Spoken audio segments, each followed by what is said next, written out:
বুজাখার যুদ্ধ চলাকালে কটি গোত্র নিরাপদ দূরত্বে দাঁড়িয়ে যুদ্ধের ফলাফল অবলোকন করছিল। এই গোত্রগুলো ছিল বনি আমির এবং হাওয়াজিন ও বনি সুলাইমের কিছু অংশ। তারা তুলাইহার প্রতি দুর্বল থাকা সত্ত্বেও বুদ্ধিমত্তার সঙ্গে যুদ্ধের ফলাফলের জন্য অপেক্ষা করে। যুদ্ধের ফলাফল শীঘ্রই নির্ধারিত হলেও বুজাখায় সহসা শান্তি ফিরে আসে না। উক্ত গোত্রসমূহ লোকেরা খালিদ রাদিয়াল্লাহু তাআলা আনহুর নিকট গিয়ে আত্মসমর্পণ করে বলে, আমরা পুনরায় ইসলামের পতাকা তলে সমবেত হচ্ছি। আমরা আল্লাহ ও তার রাসূলের প্রতি বিশ্বাস স্থাপন করছি এবং আমরা আমাদের জীবন ও সম্পদ দিয়ে তার নির্দেশ পালন করব।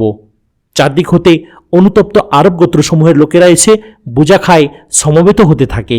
তাদের সকলের মুখে একই কথা, আমরা আত্মসমর্পণ করলাম। কিন্তু খালিদের প্রতি খলিফার নির্দেশ ছিল প্রতিটি মুসলিম হত্যাকারীকে হত্যা করা। খালিদ রাদিয়াল্লাহু তাআলা আনহু তাদেরকে জানিয়ে দিলেন যে তাদের গোত্রের সকল হত্যাকারীকে হস্তান্তর না করা পর্যন্ত তাদের এই আনুগত্য গ্রহণ করা হবে না। গোত্রসমূহ এই শর্তেই রাজি হয়। সমস্ত হত্যাকারীকে সারিবদ্ধভাবে দাঁড় করানো হয়। খালিদ রাদিয়াল্লাহু তাআলা আনহু খুব দ্রুত সিদ্ধান্ত দান করেন। প্রত্যেকটি হত্যাকারীকে সেভাবে হত্যা করার নির্দেশ প্রদান করা হয় যেভাবে তারা মুসলমানদেরকে হত্যা করেছিল। কিছু মস্তক ছিন্ন করে, কিছু জ্বলন্ত আগুনে পুড়িয়ে, কিছু পাথর ছুঁড়ে ও তীর নিক্ষেপ করে এবং কিছু লোককে উঁচু পাহাড়ের উপর হতে নিক্ষেপ করে হত্যা করা হয়। কিছু লোককে কূপেও ফেলে দেয়া হয়, প্রাণের বদলে প্রাণ। দায়িত্ব শেষ করে খালিদ রাদিয়াল্লাহু তাআলা আনহু সবকিছুর বিস্তারিত বর্ণনা দিয়ে খলিফার নিকট পত্র লিখেন। খলিফাও তাকে তার দায়িত্ব পালনের জন্য ধন্যবাদ ও অভিনন্দন জানিয়ে এবং সব কাজের অনুমোদন দান করে উত্তর প্রদান করেন। নাকরার অভিযান শেষ করে খালিদ রাদিয়াল্লাহু তাআলা আনহু বুজাখায় 3 সপ্তাহ অবস্থান করেন। এই সময়ে তিনি অনুতপ্ত ও প্রত্যাবর্তনকারীদেরকে স্বাগত জানান এবং হত্যাকারীদের শাস্তি বিধান করেন। তারপর তিনি জাফর অভিমুখে যাত্রা শুরু করেন। সেখানে একজন মহিলা শাস্তির অপেক্ষায় ছিল। সালমা ওরফে উম্মে জিমল ছিল ওয়াইনার চাচাতো বোন। তার পিতা মালিক বিন হুজাইফাও ছিল গাতফান গোত্রের একজন বড় নেতা। তার মা উম্মে কিরফাও ছিল একজন দুর্দান্ত মহিলা এবং স্বীয় গোত্রের লোকদের নিকট তার যথেষ্ট মূল্য ও শ্রদ্ধা ছিল। রাসূল করিম সাল্লাল্লাহু আলাইহি সাল্লামের আমলে সে মুসলিম বাহিনীর বিরুদ্ধে যুদ্ধ করে বন্দী ও নিহত হয়।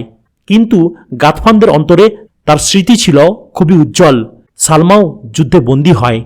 মদিনায় নেওয়া হলে রাসূলুল্লাহ সাল্লাল্লাহু আলাইহি সাল্লাম তাকে দাসী হিসেবে তার স্ত্রী বিবি আয়েশা রাদিয়াল্লাহু তাআলা আনহাকে উপহার দেন। সেখানে সালমা ভালো বোধ না করায় বিবি আয়েশা রাদিয়াল্লাহু তাআলা আনহা তাকে মুক্ত করে দেন এবং সে তার গোত্রে ফিরে যায়। পিতামাতার মৃত্যুর পর সালমা স্বীয় গুণে গোত্রের নিকট হতে ক্রমান্বয়ে মায়ের মতো শ্রদ্ধা ও মর্যাদা লাভ করতে সক্ষম হয়। আরবের প্রথা অনুযায়ী মহিলাদের গোত্রপ্রধান হওয়াটা স্বাভাবিক না হলেও সালমা নিজ অধিকার বলে উক্ত পদে অধিষ্ঠিত হয়। তার মায়ের একটি চমৎকার উট ছিল। সালমা ওই উটের পিঠে চড়লে তাকে ঠিক তার মায়ের মতো দেখাতো, যা গাতফানদেরকে তাদের মৃত প্রিয় নেত্রীর কথা স্মরণ করিয়ে দিত। সালমা স্বধর্মত্যাগীদের নেত্রী হিসেবে ইসলামের একজন অন্যতম শত্রু হয়ে দাঁড়ায়। বুজাখা ও ঘামারার যুদ্ধক্ষেত্র হতে পলাতক হাওয়াজিন ও বনি সুলাইম গোত্রের কিছু শক্ত ধর্মদ্রোহী জাফর এলাকায় সালমার সঙ্গে যোগদান করে। পরাজয় বরণ ও ওয়াইনাকে পরিত্যাগ করার জন্য সালমা তাদেরকে কঠোর ভাষায় তিরস্কার করে। তারা সালমার তিরস্কারকে নিঃশব্দে গ্রহণ করে। সালমা অত্যন্ত দৃঢ়হস্তে তার বাহিনীকে সুসংগঠিত করে। অল্প কিছুদিনের মধ্যেই সে ইসলামের জন্য কঠোর হুমকির কারণ হয়ে দাঁড়ায়। সে জানত যে খালিদ রাদিয়াল্লাহু তাআলা আনহু এখন বুজাখার ঝামেলা থেকে মুক্ত এবং যে কোনো সময় তার মোকাবিলার জন্য অগ্রসর হবে। সে আল্লাহর তরবারির সঙ্গে শক্তি পরীক্ষার জন্য ব্যগ্রভাবে অপেক্ষা করতে থাকে। খালিদ রাদিয়াল্লাহু তাআলা আনহু বুজাখা ত্যাগ করে জাফরে পৌঁছার সঙ্গে সঙ্গেই দুই বাহিনী মুখোমুখি হয়।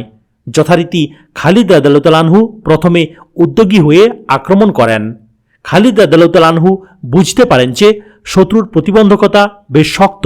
কিছু সময়ের মধ্যে তিনি প্রতিপক্ষের বাহুদ্বয়ে কিছুটা ভাঙন ধরাতে সক্ষম হলেও কেন্দ্রের অবস্থাকে খুবই মজবুত বলে মনে হয়। তিনি উপলব্ধি করেন যে শত্রু বাহিনীর কেন্দ্রস্থলে সালমার অবস্থানের কারণেই এই শক্ত প্রতিবন্ধকতা। সালমা তার মায়ের উটের পিঠে স্থাপিত শিবিকায় বসে প্রচুর সংখ্যক সাহসী যোদ্ধা পরিবেষ্টিত হয়ে তার বাহিনী কমান্ড করছিল। তার নিরাপত্তায় নিয়োজিত যোদ্ধারা ছিল যে কোনো মূল্যেই তাদের প্রিয় নেত্রী ও তার উটকে রক্ষা করতে দৃঢ় প্রতিজ্ঞ। কাজেই সালমার উপস্থিতি যুদ্ধকে প্রলম্বিত ও অহেতুক রক্তপাতে সহায়তা করবে। খালিদ রাদিয়াল্লাহু তাআলা আনহু তাকে দূর করার সিদ্ধান্ত গ্রহণ করেন। তিনি একদল মুজাহিদকে সাথে নিয়ে সালমার দিকে অগ্রসর হন। কিছু সময়ের তীব্র তরবারি যুদ্ধের পর তিনি উটটির কাছাকাছি পৌঁছতে সক্ষম হন। পরপর কয়েকটি আঘাতে উটটি মাটিতে পড়ে গেলে সঙ্গে সঙ্গে শিবিকাটিও পড়ে যায়। অল্প সময়ের মধ্যে সালমা নিহত হয় এবং তার মৃতদেহের আশেপাশে তার নিরাপত্তায় নিয়োজিত আরও শতাধিক যোদ্ধার দেহ নিথর হয়ে পড়ে থাকে। সালমার মৃত্যুর সঙ্গে সঙ্গে প্রতিপক্ষের সমস্ত প্রতিবন্ধকতা ভেঙে যায় এবং ধর্মদ্রোহীরা বিচ্ছিন্নভাবে চারিদিকে ছুটে পালাতে থাকে। তুলাইহার পর সালমাই খালিদকে শক্ত প্রতিবন্ধকতার মুখোমুখি করেছিল। সাধারণভাবে বিশ্বাস করা যায় যে হেইল শহরের 40 মাইল দক্ষিণ পূর্ব দিকে অবস্থিত সালমা পাহাড়ি এলাকাটির নামকরণ করা হয়েছিল এই সাহসী মহিলা সালমা ওরফে উম্মে জিমলের নামেই। সালমার কৃতিত্ব এজন্য স্মরণীয় যে সে মহিলা হয়েও সে সময়ের সবচেয়ে বিখ্যাত ও সাহসী সেনাপতি খালিদের বিরুদ্ধে যুদ্ধ করেছিল এবং যুদ্ধ করতে করতে প্রাণ বিসর্জন দিয়েছিল। জাফরের যুদ্ধ সংঘটিত হয়েছিল 632 খ্রিস্টাব্দের অক্টোবর মাসের শেষ দিকে, অর্থাৎ 11 হিজরির রজব মাসের শেষ দিকে। খালিদ রাদিয়াল্লাহু তাআলা আনহু তার যোদ্ধাদেরকে কয়েকদিন বিশ্রাম নিতে বলেন। তারপর তিনি মালিক বিন নুয়ারার বিরুদ্ধে অভিযান পরিচালনার জন্য বুল্লা অভিমুখে যাত্রা নির্দেশ প্রদান করেন। সালমার মৃত্যুর সঙ্গে স্বধর্মত্যাগীদের বিরুদ্ধে অভিযানের প্রথম পর্যায় সমাপ্ত হয়।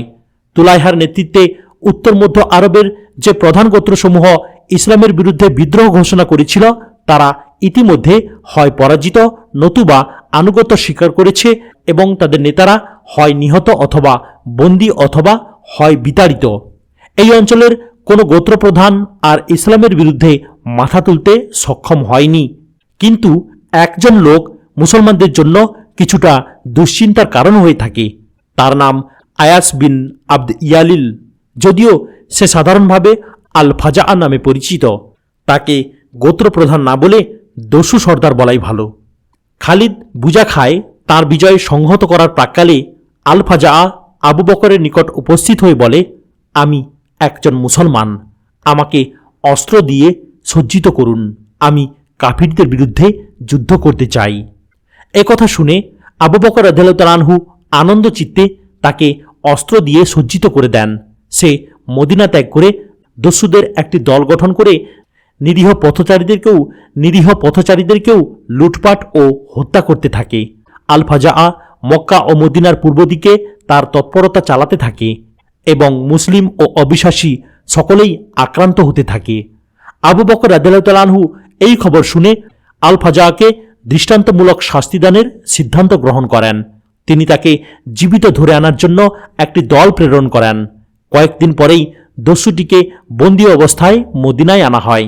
আবু বকর রাদিয়াল্লাহু তাআলা আনহু মসজিদের সামনে একটি বিশাল অগ্নিকুণ্ড প্রস্তুত করার নির্দেশ দান করেন। আগুনের শিখা দাউ দাউ করে আকাশের দিকে উঠতে থাকলে আল ফাজাকে শিকল লাগানো অবস্থায় আগুনে নিক্ষেপ করা হয়। আবু বকর রাদিয়াল্লাহু তাআলা আনহু মুমূর্ষু অবস্থায় কয়েকটি বিষয়ে দুঃখ করেছিলেন। তিনি দুঃখ করে বলেছিলেন যে 3টি কাজ তিনি করেছেন যা করা উচিত হয়নি এবং 3টি কাজ তার করা উচিত ছিল যা তিনি করতে পারেননি। তিনি আল ফাজার সম্পর্কে বলেছিলেন, আমি মনে করি আল ফাজাকে আগুনে জীবন্ত দগ্ধ করা ঠিক হয়নি, বরং তাকে এমনিতেই হত্যা করা যেত। প্রিয় ভাইরা, আজ এখানে সমাপ্ত করলাম। ভিডিওর পরবর্তী অংশ অর্থাৎ খালিদ রাদিয়াল্লাহু তাআলা আনহুর জীবনীর পরবর্তী অংশ শুনতে গেলে চ্যানেলটিকে সাবস্ক্রাইব করুন, লাইক, কমেন্ট এবং শেয়ার করতেও ভুলবেন না। আসসালামু আলাইকুম ওয়া রাহমাতুল্লাহি ওয়া বারাকাতুহু।